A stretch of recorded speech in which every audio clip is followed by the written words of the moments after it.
Hi, David Thurton from CBC News. So am I understanding you correctly? A confidence vote is completely off the table until you get some sort of support for workers through. Yeah, so I'll put it this way, to be very clear.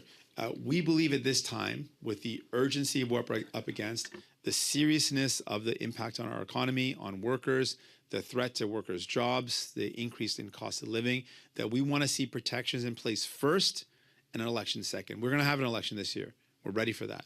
But we want to see supports for workers done first. For us, this is a matter of putting workers first, and election can come second. What?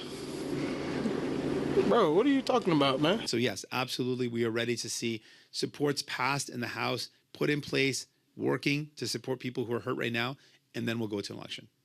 What the hell are you talking about? You're presenting your plan for workers. Does that require measures or legislation for it to pass? Or are you clear whether or not that could happen with regulation, not legislation? And have you been consulted on the Liberal plan? And Madam Bursk, have you been consulted as well? I'll start with myself. I've not been consulted. I've not had any conversations. I've been putting out what I want to see happen in the public domain, speaking to you and doing press conferences. There are some changes I'm sure the government can do with regulation. During the pandemic, we met regularly because it was very serious and we wanted to move very quickly, and we wanted to have the full scope of Parliament to be able to put in place the legislation necessary. I think we're in that point again. We're at a serious crisis. This is probably one of the worst economic attacks our country has ever experienced, certainly in my lifetime, if not ever. And so we need to respond with that same urgency, that same seriousness. And so to have Parliament ready to go to pass any laws necessary seems to be the right thing to do. And that's why I'm calling for that, so that we can have no question about whether or not the actions necessary to support workers will actually happen. So let's have Parliament recalled. Let's get the work done. Let's pass anything necessary to support workers in this time.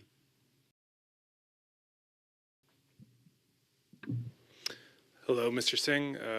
Craig Lord, the Canadian Do you want to Press. answer? Okay. Sorry. B will follow up with you afterwards, I guess. Great.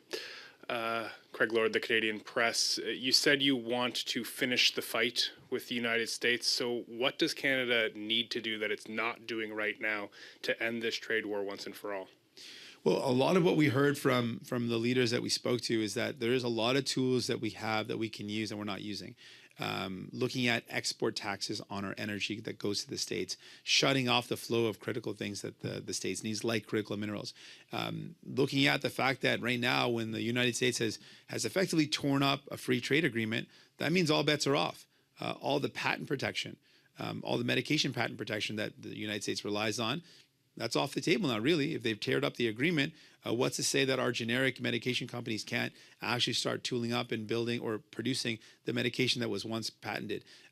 We need to show that if you're willing to bring this fight, there is going to be pain. And so let's use every tool available: energy exports, patent laws, copyright. I mean, really everything is on the table now, and we need to show that we are prepared to do that to end this fight as quickly as possible. And so there has not been that necessary escalation. I support the fact that we're continuing with tariffs, even though Donald Trump has paused. We can't allow him to play this game with us, that he pauses one day, starts up another day. He's really playing games with Canadians' lives, with Canadians' livelihoods. And so we got to fight back with everything we have. There's a lot of gas left in the tank. Let's use all our tools, and let's get real serious about saying, you want to pick this fight for us? Well, you don't realize the consequences. This is going to mean critical minerals. This is energy exports, electricity exports. Let's show everything that we have and show that this is going to be a fight that's going to hurt Donald Trump and hurt his buddies, and say, back down, back off.